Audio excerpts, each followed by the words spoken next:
Welcome to கணினியாசா. விண்டோஸ்ல எப்படி internet work ஆகுதா அப்படின்னு சொல்லிட்டு நம்ம செக் பண்ண போறோம். அதே மாதிரி இன்டர்நெட்டோட பப்ளிக் ஐபி என்னன்னு சொல்லிட்டு செக் பண்ணி பார்க்க போறோம். ஓகே, விண்டோஸ் அண்ட் லினக்ஸ்ல எப்படி இன்டர்நெட் ஒர்க் ஆகுதான்னு செக் பண்ண போறோம். அப்புறம் இன்டர்நெட் ஒர்க் ஆச்சுன்னா அதோட பப்ளிக் ஐபி என்னன்னு சொல்லிட்டு நம்ம செக் பண்ண போறோம்.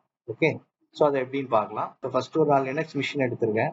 ஓகே, ஸோ அதில் போயிட்டு ஃபர்ஸ்ட் இன்டர்நெட் ஐபி ஏ கொடுத்தீங்கன்னா உங்களுக்கு ஐபி அட்ரஸ் ஷோ ஆகும். இல்லைன்னா IF config.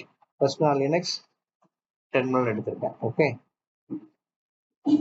If config. So இது போட்டாலும் உங்களுக்கு ஐபி அட்ரஸ் காட்டும். EDA 0.192.168.1.160 தான் ஐபி அட்ரஸ். L1ங்கிறது லூப் பேக் ஐபி. ஓகே, அப்போ ஐபி இதுக்கு அசைன் ஆயிருக்கு. ஓகே, அப்புறம் நெக்ஸ்ட் நம்ம இதுல இன்டர்நெட் வருதான்னு பார்க்க போறோம். ஸோ அதுக்கு கூகுளோட டிஎன்எஸ் சர்வரை போட்டு பார்க்க போறோம். Okay, ping 8.8.8. ஓகே, ஸோ இது பிங் ஆனாலே உங்களுக்கு வந்து இன்டர்நெட் வந்து ஒர்க் ஆகுதுன்னு அர்த்தம். ஓகே, சம்டைம்ஸ் என்ன பண்ணியிருப்பாங்கன்னா ஐசிஎம்பியை பிளாக் பண்ணியிருப்பாங்க. ஐசிஎம் ப்ரோட்டோகால் பிளாக் பண்ணால் உங்களுக்கு வந்து இந்த பிங் வந்து உங்களுக்கு ஒர்க் ஆகாது. மீன்ஸ் உங்களுக்கு வந்து பிங்கோட இது வராது, ஆக்டிவிட்டி எதுவுமே உங்களுக்கு வராது. இந்த மாதிரி எதுவுமே உங்களுக்கு ரிப்ளை டைம் எதுவுமே காட்டாது.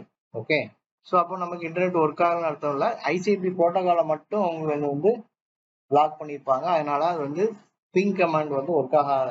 பிளாக் பண்ணிருக்கிறதுனால உங்களுக்கு பிங் வந்து ஒர்க் ஆகாது. ஐசிஎம்பி ப்ரோட்டோகாலை பிளாக் பண்ணிருக்கிறதுனால பிங்ல போட்டாலும் உங்களுக்கு 8.8 வந்து உங்களுக்கு வந்து ஆர்டிஓ வந்து வராது. ஓகே, அப்போ அந்த மாதிரி சினாரியோல நம்ம என்ன எப்படி செக் பண்ணணும்னு பார்த்தீங்கன்னா ஐபி அசைன் ரிசால்வ் ஆகுதான்னு பார்க்கணும்.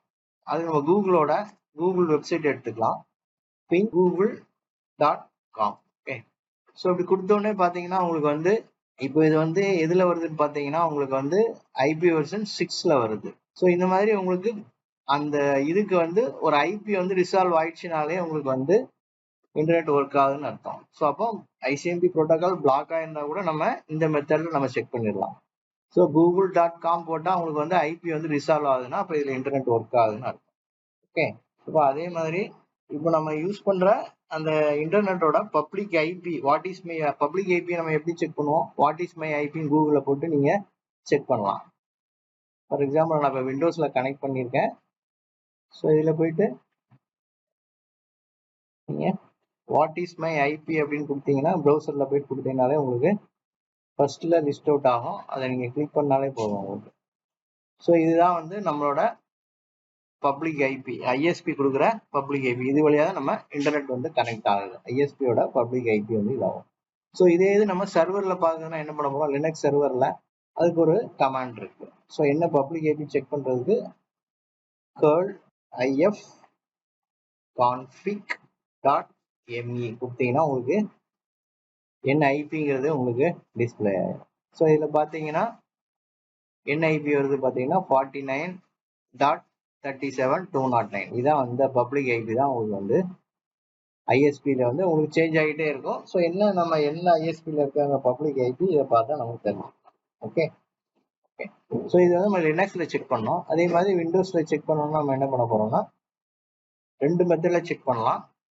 வாட் இஸ் மை ஐபிலாம் போட்டு பார்க்க வேண்டாம். நமக்கு வந்து சிம்பிளா ஈஸியா செக் பண்றதுக்கு என்ன கமாண்ட் பார்த்தீங்கன்னா ப்ரௌசர் ஓபன் பண்ணிக்கோங்க. ப்ரௌசர் ஓபன் பண்ணிட்டு இதுல போயிட்டு https://ifconfig.me அப்படின்னு கொடுத்தாலே போதும் உங்களுக்கு. ஸோ உங்களுக்கு எல்லா டீடைல்ஸும் உங்களுக்கு இங்க டிஸ்பிளே ஆகும். இப்போ பார்த்தீங்கன்னா இருக்கா பப்ளிக் ஐபி. ஸோ 29.192.68.69.92. ஓகே, இதான் வந்து நம்மளோட ஐஎஸ்பியோட பப்ளிக் ஐபி. ஓகே, இல்லைன்னா நீங்க கமாண்ட் ப்ராம்ப்ட்ல போய் செக் பண்ணணும். இதில் போயிட்டு சிஎம்டி கொடுத்தீங்கன்னா உங்களுக்கு விண்டோ ஓப்பன் ஆகும். ஸோ இதில் போயிட்டு சேம் அதே கமாண்ட் தான், லினக்ஸ்ல என்ன கொடுத்தோமோ அதே கமாண்ட் தான். கான்ஃபிக் டாட் கொடுத்தீங்கன்னா உங்களுக்கு இங்க என்ன ஐபி அட்ரஸ் லினக்ஸ்ல வந்ததுல உங்களுக்கு அதே ஐபி அட்ரஸ் இங்கேயும் வந்துடும். இந்த மெத்தட்ல நீ கமாண்ட் ப்ராம்ப்ட்ல இருந்து செக் பண்ணணும்னா அதே சேம் தான், curl ifconfig.me. சில சமயம் இந்த curl கமாண்ட் ஒர்க் ஆகல அப்படின்னா நீங்க வந்து winget இன்ஸ்டால் அப்படின்னு சொல்லிட்டு அது எப்படி காட்டுறேன் ஒரு நிமிஷம். பவர் செல்ல போயிட்டு ஃபர்ஸ்ட் நீங்க கேர்ள் வெர்ஷன் போட்டாலே உங்களுக்கு இங்க வரும் ஐஃபன் வெர்ஷன். ஓகே, ஸோ இதுல வந்து நம்ம கமாண்ட் ப்ராம்ப்ட் வந்து அட்மின் இல்லாதனால உங்களுக்கு இந்த எரர் வருது. ஓகே, ஸோ சப்போஸ் இந்த கேர்ள் கமாண்ட் வந்து உங்களுக்கு விண்டோஸ்ல ஒர்க் ஆகலைன்னா வின்கெட்னு ஒரு இது இருக்கு. ஸோ அது வழியா நீங்க வின்கெட் இன்ஸ்டால் கேர்ள் அப்படின்னு கொடுத்தீங்கன்னா இந்த இதை வந்து இங்க இன்ஸ்டால் விண்டோஸ்ல வந்து இன்ஸ்டால் ஆயிரும் இந்த கேர்ள்ங்கிற கமாண்ட் வந்து. ஓகே, ஸோ இது எப்படி சொல்லிட்டு லேட்டரான்னு பார்க்கலாம். நீங்க வந்து கேர்ள் ஒர்க் ஆகலை அப்படின்னா நீங்க வின்கெட் இன்ஸ்டால் கேர்ள் கொடுத்தீங்கன்னா உங்களுக்கு விண்டோஸ்ல அந்த இது இன்ஸ்டால் ஆயிரும். ஸோ அதை வந்து நீங்க கமாண்ட் ப்ராம்ப்ட்லயும் செக் பண்ணி பார்க்கலாம், அப்படி இல்லைன்னா பவர் செல்லையும் நீங்க செக் பண்ணி பார்க்கலாம். இப்போ பவர் செல்ல போய் நீங்க சேம் கமாண்ட் அதே இதை செக் பண்ணலாம். கேர்ள் ஐஎஃப் கான்ஃபிக் இதுல போனீங்கன்னா உங்களுக்கு டீட்டெயில்டா அந்த ப்ரௌசர்ல வந்தது எல்லாமே இதுலயே வரும் உங்களுக்கு. ஓகே, ஸோ டீட்டெயில பார்க்கணும் நீங்க பவர் செல்ல போய் பார்க்கலாம்.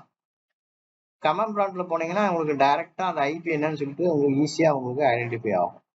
ஓகே, அந்த ஐபி என்னன்னு ஆட்டோமேட்டிக்கா உடனே டிஸ்பிளே ஆகும்.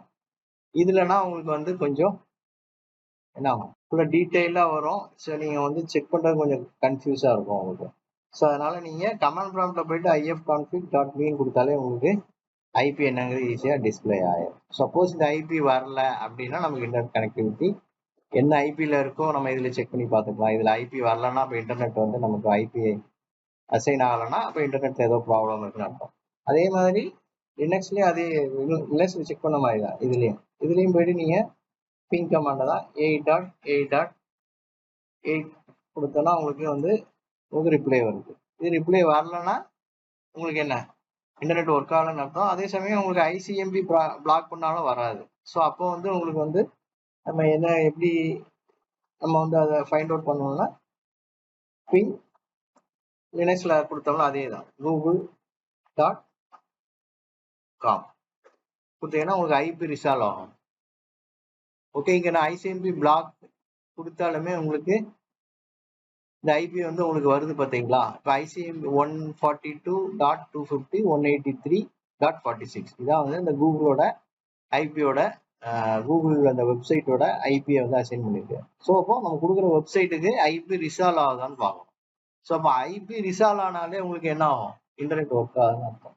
இப்போ ஐசிஎம்பி பிளாக் பண்ணியிருந்தா உங்களுக்கு இந்த ரிப்ளை வராது. பட் ஆனால் என்ன ஆகும், அந்த ரிசால்வ் ஆன ஐபி வந்து உங்களுக்கு இங்கே வந்து ஷோ ஆகும். ஸோ அதை வச்சு நம்ம இதில் இன்டர்நெட் ஒர்க் ஆகுன்னு சொல்லிட்டு நம்ம ஐடென்டிஃபை பண்ணிடலாம். ஓகே, ஸோ அப்போ வந்து இந்த செஷனில் நம்ம என்ன பார்த்துருக்கோம்னா ஒரு சர்வர்லேயோ இல்லை ஒரு சிஸ்டத்துலேயோ நமக்கு இன்டர்நெட் வரலன்னா நம்ம என்னென்ன ஸ்டெப்ஸ் எல்லாம் நம்ம செக் பண்ணணுங்கிறத பற்றி பார்த்தோம். ஓகே, ஸோ இது மாதிரி டெய்லி நம்ம சிஸ்டம் அட்மினிஸ்ட்ரேட்டிவ் டிப்ஸ் பற்றி 1 by 1 பார்ப்போம். Okay, thank you.